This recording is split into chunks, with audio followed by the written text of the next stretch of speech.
Cinema ஒரு குடும்பம், ஒரு படம் வெளியில் வரல, நம்ம சட்டத்துக்கு புறமான கருத்து இருந்தால் படத்தை சென்சார் நிறுத்தி வைக்கிறதுல என்ன தப்பு இருக்குது சார்? இப்போ இந்த படத்தை உள்ளியா? நான் சொல்ல போனால் சொல்லுவேன், இது வேற மாதிரி போயிடும்.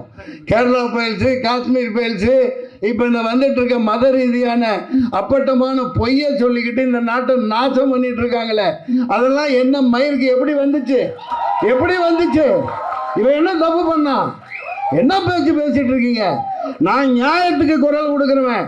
நான் சாதாரண அடிப்படை தர மட்டத்தில் தர லோக்கல்னா அதைத்தான், அதை எதிர்க்கிறேன். இந்த சென்சார் ஒரு மயிரை வேணாண்டா, மொக்கட்டை கொடுறா கையில், இந்த ஆட்சியே வேணான்னு தூக்கி போடுங்க.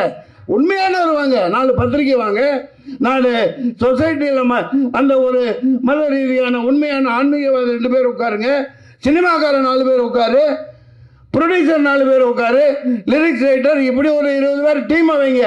சென்ட்ரல் கவர்மெண்ட் ஒரு மயிறு வேணாம், நீங்கள் கிழிச்சதெல்லாம் போதும். நிறைய பாதிக்கப்பட்டாச்சு. நன்றி, வணக்கம் சார். மற்றவிகாந்த் சார் வாங்க, விட்டுற மாதிரி இல்லை உங்களை, வாங்க இங்கே வாங்க. தோருங்க நீங்கள் இவ்வளோ நேரம் சென்சார் என்ன வேணாலும் கேட்கலாம். சென்சார் போர்டை கேட்டீங்கல்ல. நான் படம் எடுக்கிறவன் தான், எனக்கு சொல்றதுக்கு உரிமை இருக்கு. வாழ்க்கை ஜனநாயகன படத்தை 2 வருஷம் தூக்கிட்டு டெல்லிக்கு பொட்டியை தூக்கிட்டு அலைஞ்சேன். இந்த ஞானசேகரன் கொடுக்கல, கடைசி நான் பொட்டியை தூக்கிட்டு இப்போ மாதிரி டிஜிட்டல் கிடையாது, அது வேற காலகட்டம். நான் சமாளிச்சுட்டு வெளியே வந்துட்டேன். வாழ்க்கை ஜனநாயகம்னு படம் அது நல்லா ஓடிச்சு. ஒரே ஒரு ஷார்ட் அதில் இருந்துச்சு, இந்தியா விற்பனைக்குன்னு போட்டிருந்தேன். எது இந்தியா விற்பனைக்குன்னு போட்டிருந்தேன். நான் ஒரு காயலாங்கடை வியாபாரி. அதில் மேப், உலக மேப் இருக்கும், இந்தியா மேப் இருக்கும், விற்பனைக்குன்னு போட்டு மேப் போட்டிருந்தேன். அதை தூக்குனாருன்னா தூக்க முடியாதுன்னு களி. இப்போ நாட்டை நாசம் பண்ணி இந்தியாவை உண்மையிலேயே வித்துட்டு இருக்காயா. மூஞ்சியை கொண்டு போய் எங்கேயா வச்சுக்கிறது, எல்லாத்தையும் வந்துட்டாங்க. சரி சார், நம்மெல்லாம் சும்மா.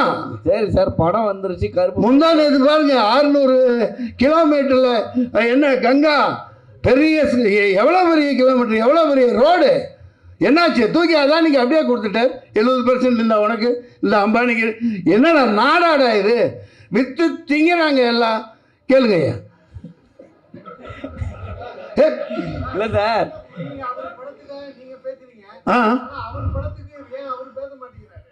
இங்கே ஒன்று புரிஞ்சுக்கிங்க. காரணங்கள் இருக்குங்க, காரணங்கள் இருக்கும். அது அவர்கிட்ட தானே கேட்கணும். நான் ஒரு சினிமாக்காரனா, என் குடும்பஸ்தனா, எப்போ தேவையோ அப்போ குரல் கொடுக்க வேண்டியது ஒரு ஆதங்கம். நான் எப்போ ரிலீஸ் ஆனால் குடும்பத்தோடு போய் பார்ப்பேன், இதே தேட்டரில் பார்ப்பேன். அது பதிவு பண்ணியிருக்கேன், எல்லாத்துக்கும் தெரியும். இப்போ ஏங்க நீங்கள் தனிப்பட்ட தாக்குதல்லாம் நடத்த வேணாம். அவர் தயாரிப்பாளர் எவ்வளோ பாதிக்கப்பட்டிருக்காங்க, லட்சக்கணக்கான ரசிகர்கள், கோடிக்கணக்கான பேர். அது ஒரு ஆப்டர் சினிமா தானே, தூக்கி போட்டலாம், அது வேற விஷயம். ஆடியோ லான்ச் எடுத்துட்டு இருப்பார் சார் அவரு. ஆடியோ லான்ச் எடுத்துருக்க வரா, அப்புறம் என்ன ஆடியோ புரியல? ஆடியோ லான்ச் ஆமாங்க, அதான் மலேசியாவில் தான் மாலிக் பாய் பின்னிட்டானே. அவரு மலேசியாவே தூக்கி போட்டு அது வரைக்கும் உலக சரித்திரத்தில் இல்லாத அளவுக்கு பண்ணியிருக்காரு. அவர் தான் ஏழையா சார்? நீங்க குரல் கொடுத்துனுறீங்க. தமிழ்நாட்டில் நடத்திருந்தா பரவாயில்ல. நான் ஒரு ப்ரொடியூசரா அதோட பேசுறேங்க. ஆடியோ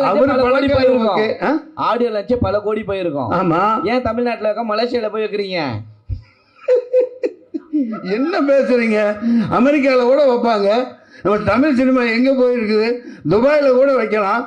நல்லா நடந்துச்சா அங்கே? என்ன பேச்சு பேசுறீங்க? டிக்கெட் விற்பனை பண்ணி தான் சார் உள்ள அலோ பண்ணாங்க.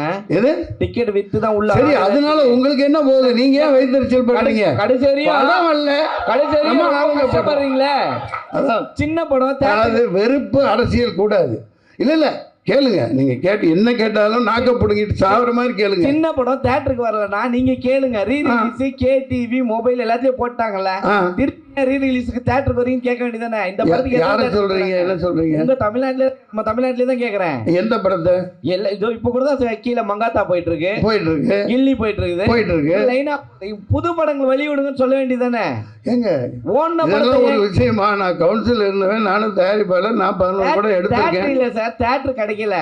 இப்போ அவர்கிட்ட டைரக்டர் கேளுங்க, அவர் ப்ரொடியூசர். அதுதான் நண்பரு, தியேட்டர் கொடுக்க மாட்டேங்கிறாங்க, ஓடிடி கொடுக்க மாட்டேங்கிறாங்க. இதெல்லாம் சேனலைஸ் பண்ணணும். சரியான ஒரு பாடி இருக்கணும்.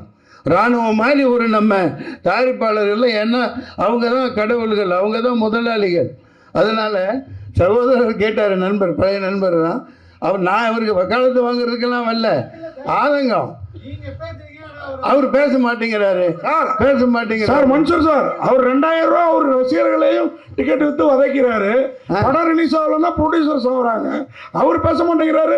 நீங்களாம் பேசி என்ன ஆக போகுது சார்? நான் அவர் இல்லையா? அவர் நாளைக்கு அரசியல்வாதியை வந்து என் உடம்புல ரத்தம், நடிகர் ரத்தம் ஓடுது இல்லையா? மீடியாவே மீட் பண்ண மாட்டேங்கிறாரு ஒரு சார். நிமிஷம், நீங்க ஏன் அவருக்காக வக்காலத்து? நீங்க 2000 ரூபாய் வாங்கிக்கிட்டு அவரு சினிமா காட்டுறாருன்னு சொல்றீங்க.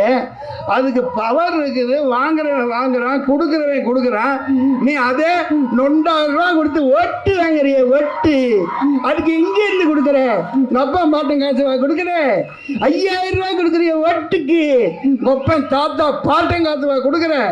இவன் உழைச்சு சம்பாதிக்கிறான், சம்பாதிச்சு போட்டோம். இந்த படம் வந்து கருப்பு பல்சர்னு நான் பொல்லாதோர் படம் எல்லாருமே பார்த்துருக்கோம். வெற்றிமாறன் சாரோட ஃபஸ்ட்டு படம். அந்த படம் தனுஷ் சார் நடித்து அந்த பைக்கு நான் வாங்கி ஓட்டினேன். அதாவது கருப்பு பல்சர் வாங்கணும்னு ஆசைப்பட்டு ஓட்டினோம். அதுக்கப்புறம் பைக் வாங்குவோம், விற்றுருவோம். அதுக்கப்புறம் பைக் மாற்றிட்டே இருப்போம். அப்புறம் நாளடைவில் ஜல்லிக்கட்டு ஒரு போராட்டம் நம்ம எல்லாருமே கலந்துக்கிட்டோம்.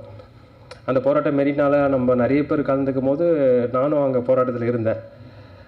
அந்த போராட்டத்தில் இருந்தோம். நான் அடையாறு தான் என்னுடைய வீடு. அப்போது அந்த டெய்லி போவோம். அங்கே நம்ம என்னென்ன தேவை, மக்கள் ஸ்டூடெண்ட்டுங்களுக்கு தேவை, நம்ம ஃபீல்டு ஒர்க் பண்ணோம். அதுக்கப்புறம் ஜல்லிக்கட்டுக்கு பர்மிஷன் வாங்குகிறோம். ஜல்லிக்கட்டு விழா நடக்குது. அங்கே போகும்போது ஒரு சில பிரச்சனைகள்லாம் நம்ம பார்க்குறோம். நம்ம சிட்டி தான், நம்ம பிறந்தது வளர்ந்தது எல்லாமே சிட்டி தான். பக்கத்தில் மதுராந்தகம், சென்னை, அடையாறு, இது ரெண்டுமே இருந்தது. அந்த பக்கம் எல்லாமே ஒரு விஷயம் நடக்கும்போது என்ன இது, நம்ம இங்கெல்லாம் ஒற்றுமையாக இருக்கும், அந்த பக்கம் ஏதோ பிரச்சனை போயிட்டுருக்கு. பட்டு இங்கே நிறைய டைரக்டருக்கு சொல்கிறாங்க. இங்கே ஓப்பனாக சொல்ல போனால் பெரிய டைரக்டருங்க எல்லாருமே பிரச்சனைகளை சொல்கிறாங்க. ஆனால் பட் அந்த பக்கம் பிரச்சனை நடந்துக்கிட்டு தான் இருக்குது. சரி, இந்த கதையை நம்ம தொடுவோம், ஜல்லிக்கட்டை வச்சு ஒன்று பிளான் பண்ணுவோம். நம்ம பொல்லாதவனில் கருப்பு பல்ஸ் இருக்குது. இங்கே பைக்கு ஜல்லிக்கட்டுக்கு பைக்கு கார்லாம் ப்ரைஸ் தராங்க. அந்த கான்ட்ராவர்சி மேட்ரு, அது கான்ட்ராவர்சி இல்லை, பட் அது நம்மளுடைய பாரம்பரியமான ஒரு விளையாட்டு ஜல்லிக்கட்டு. அது ஒரு சில இருக்குது, ஒரு சில பிரச்சனைகள்லாம் அதில் இருக்குது. உடச்சி சொல்லுங்க. Okay sir. தைரியமாக எடுத்துட்டு தயங்கினா எப்படி? இல்லை சார், அதான் சார். Okay sir. அதான் சார், அந்த பிரச்சனைகள்லாம் இருக்குது. அதுமாரி நம்ம எப்படி ஸ்கிரிப்டாக எடுக்கணும்னு பார்க்கும்போது ஒரு டவுட் வருது. ஜல்லிக்கட்டு, ஏன்னா வாடிவாசல்னு ஒரு பெரிய படம் வெற்றிமாறன் சார் பண்ண போகிறாரு, சூர்யா சார் நடிக்க போகிறாங்க. நம்ம ஜல்லிக்கட்டை வச்சு எப்படி பண்ணலான்னும் போது நான் எம் ராஜேஷ் கிட்ட ஒர்க் பண்ணேன். அவர் எங்கள் டைரக்டர் வந்து, அவர்கிட்டேருந்து நான் ஒரு டிசிப்ளினை கற்றுக்கினேன். அதாவது அவரை மாதிரி ஒரு டிசிப்ளின் பார்க்க முடியாது. நான் இப்போ இன்ஸ்டியூட் படிச்சுட்டு வந்தவொடனே எனக்கு ஒரு கல் ஒரு கண்ணாடி படத்தில் அவர் அசிஸ்டண்ட்டாக வாய்ப்பு கொடுத்தாரு. அந்த நேரத்திலாம் அவரை பார்க்கவே முடியாது, அவ்வளோ பெரிய டைரக்டராக இருந்தார். இன்றைக்கும் அவர் பெரிய டைரக்டர், இன்றைக்கும் லைம்லைட்டில் படம் பண்ணிக்கிட்டு தான் இருக்குது. பல இட்டு படங்கள் கொடுத்துன்னு தான் இருக்கார். என்னன்னு தெரியல, நான் போய் நின்னேன். சார் உங்கள்கிட்ட சேரணும் சார்னு, வரா ஜாயின் பண்ணுறான்னு ஒரு கல் ஒரு கண்ணில் வாய்ப்பு கொடுத்தாரு. அன்னிலேருந்து இன்றைக்கி வரைக்கும் நான் அவர்கிட்ட தான் ட்ராவல் பண்ணிகிட்ருக்கேன். மொதல் இந்த கதையை ஸ்கிரிப்டை லைன் அவர்கிட்ட சொன்னேன். என்னடா இது பெரிய கதையாக இருக்குடா, ஜல்லிக்கட்டுன்ற கருப்பல்சர்ன்ற வேறு கண்டென்ட்லாம் உள்ளே எக்கச்சக்கமாக இருக்குது, இதை கண்டிப்பாக பண்ண முடியுமாடான்னாரு. நான் ஒன்று சொன்னேன், சார் நான் உங்கள் பேட்டர்ன்லேயே ஸ்க்ரீன் ப்ளே பண்ணிடுறேன். எஸ்எம்எஸ்ஸு பாஸு ஓகே இந்த பேட்டர்னில் ஃபஸ்ட் ஸ்டாப் தள்ளின போகிறேன் சார். ஃபஸ்ட் ஸ்டாப்பு உங்கள் பேட்டர்னில் தான் இருக்கும். நான் அப்புறம் கிளைமேக்ஸில் கடைசி 20 மினிட்ஸில் நான் கண்டென்ட்டை சொல்லிக்கிறேன்னு சொல்லிட்டு, உண்மையாகவே இந்த கதையோட ஸ்க்ரீன் ப்ளே பார்த்தீங்கன்னா ஒரு பாஸு ஓகே அட்டகத்தி நான் குறைஞ்சது ஒரு 40-50 வாட்டி பார்த்த படம். ரஞ்சித் என்னோட முதல் படம். அது இல்லாமல் அந்த படத்தை போய் சொல்லிடுறேன். ஸோ அந்த படத்தில் அந்த தினகரன்ற கேரக்டர் வந்து கடைசியாக தான் தெரியும், இந்த பொண்ணு உன்னை லவ் பண்ணடா, தினகரன்றவன் வேறு ஒருத்தோண்டா தீனாடேன்ற மாதிரி ஆகும்போது, அப்போ தினேஷ் அப்படி அழுதுனே வந்து பஸ் ஸ்டாண்டில் உட்காருவார். உட்காந்து அழும்போது ஒரு வயசான ஒரு பெரியவர் வந்து, என்ன தம்பி இப்போ ஏன் தம்பி அழுவுற, பொண்ணு ஒன்றுமா தம்பின்னு கேட்பார். என்கிட்ட ஒரு பொண்ணு ஒன்று இருக்கு கட்டிக்கிறியான்னு கேட்பார். தினேஷ் சார் அழுதுனே சிரிப்பார். ஸோ அது இந்த பொண்ணு எதுக்கு இந்த பல்சர் பைக்லேருந்து இந்த பொண்ணு மேட்ருக்கு வரேன்னா, இந்த பெண்கள் விஷயம் வந்து இன்னும் அந்த பக்கம்லாம் ஒரு ஆணவ படுகொலை, லவ், அது எல்லாமே தடுக்கிறாங்க. இது எல்லாம் தான் என்னை வந்து இந்த கருப்பல்சர் படத்தை என்னை கதை எழுத தூண்டின விஷயம். ஸோ அந்த பல்சரு இந்த மாதிரி விஷயங்கள், இந்த ஜல்லிக்கட்டு, இதை வச்சு நான் இந்த ஸ்க்ரீன் ப்ளேவை பண்ணேன். ஏன்னு கேட்டால் நம்மளுக்கு இருக்கிற கம்மி பட்ஜெட்டில் ஒரு பெரிய கண்டென்ட்டை சொல்லணும். அதுக்கு எனக்கு ரொம்ப யூஸ்ஃபுல்லான படங்கள் பாஸு, ஒரு கண்ணாடி, அட்டகத்தி, இது மாதிரி களவாணி படங்கள் தான் எனக்கு தோன்றுச்சு. அதுக்கப்புறம் வெற்றிமாறன் சொல்கிற பொல்லாதன் படத்தை வச்சு இந்த இவ்வளோ பெரிய படத்தை நான் முடிச்சிருக்கேன். அது மட்டும் இல்லாமல் இதில் பெரிய விஷயம் என்னென்னா, நான் அந்த படத்தில் டைரக்டர் மட்டும் இல்லை, தயாரிப்பாளரும் கூட நான் தான்.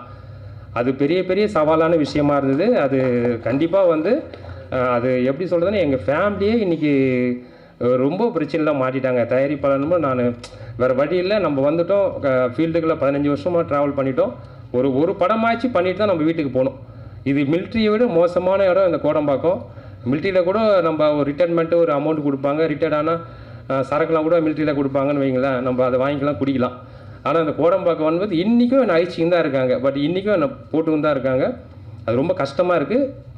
ரொம்ப ஒரு தயாரிப்பாளர், அதுவும் நான் ப்ரொடியூசர் கவுன்சிலில் தான் நம்ம மெம்பரே இந்த படம் பண்ணியிருக்கோம்.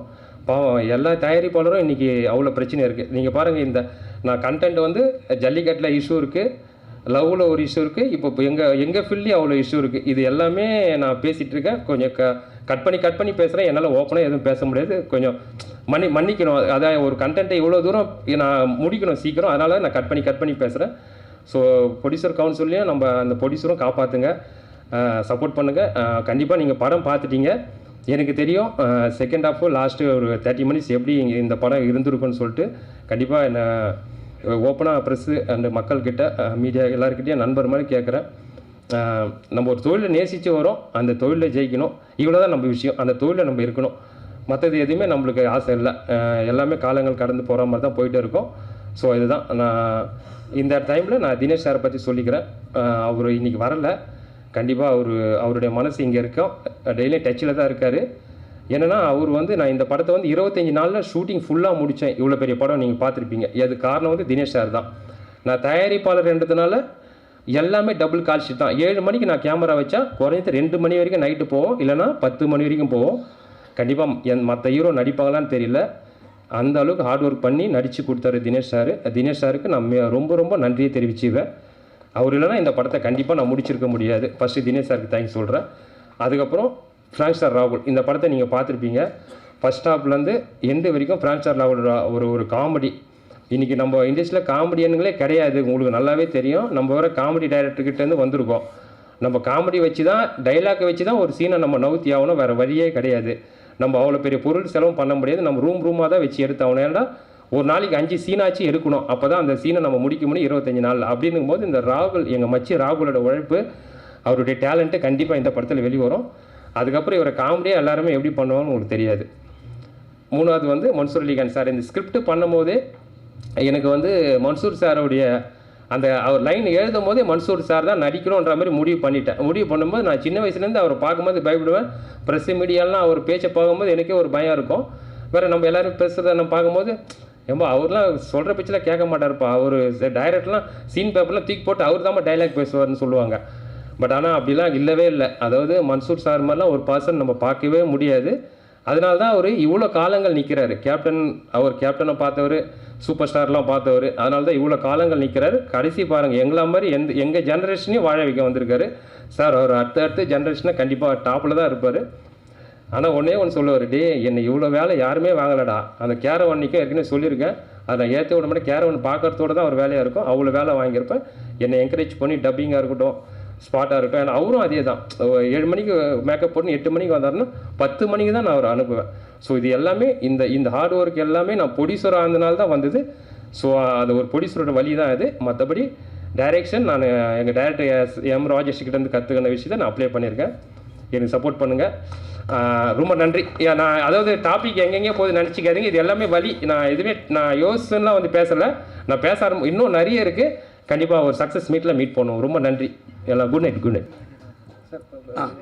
டைரக்டர் சார் நீங்கள் சொன்னீங்க ஹீரோவோட மனசு இங்கே இருக்குது, அவர் இல்லைன்னு. ஆனால் அந்த படத்தோட பப்ளிசிட்டி பிஸ்னஸ் எல்லாமே ஹீரோ வச்சு தான். அவர் இன்னைக்கு பொங்கல் விழாவுக்கும் வரல, இன்னைக்கும் வரல. இன்னைக்கு வந்திருந்தா உங்களுக்கும் யூஸ்ஃபுல்லாக இருக்கும், நீங்களே தயாரிப்பாளர்.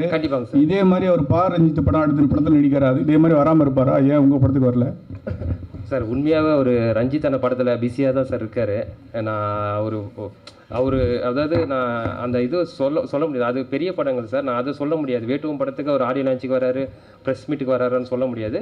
பட் எனக்கு வந்து அவர் இங்கே வரல, உண்மை தான், எல்லாருக்கும் தெரியும். இங்கே வரல, ஒரு குறையா நீங்கள் சொல்ல நினைக்காதீங்க. ஆமாம், அது எனக்கு நல்ல மனிதர் இருக்கு. அவர் ஒரே வார்த்தை நல்ல நடிகர். ஆனால் ஷூட்டிங்கில் என்றைக்குமே இல்ல, ஆப்ஷன் அவர் ஒரு கெட்டப்ல இருக்காருன்னு நினைக்கிறேன். அந்த படத்தோட தோற்றத்துல இருக்காரு, அது வெளியே வரக்கூடாதுன்னு. இல்லை நீங்கள் கேட்ட கொஸ்டின் கண்டிப்பாக 100% உண்மை. வேட்டுவம் படத்துக்கு அவர் வராமல் இருப்பாரா, ஆடியோ லான்ச்சுக்கு ப்ரெஸ் மீட்டுங்கிறது நீங்கள் கேட்குறது 100% உண்மை. கண்டிப்பாக அது வேறு, அந்த டாபிக் வேறு. பட் இப்போ வந்து டிஸ்டர்ப் பண்ணாதீங்க. அவர் நல்ல மனிதர், அவர் இங்கே வரல, அவரோட மனசு இங்கே இருக்கும், ஒன்றும் பிரச்சனை இல்லை சார்.